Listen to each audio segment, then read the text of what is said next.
Poštovanje. Danas ću vam pokazati kako ubrzati računalo bez korištenja bilo kakvog programa. Vrlo je jednostavno.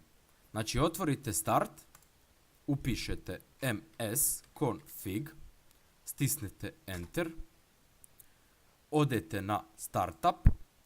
Inače, ovo vam bude sve popaljeno. To su programi koji se pale sa Windowsima. Znači, kad vi upalite kompjuter, oni se isto startaju. Te to utječe na paljenje, odnosno na dizanje vašeg Windowsa. Jednostavno ih sve isključite. Disable all. Stisnete Apply i OK.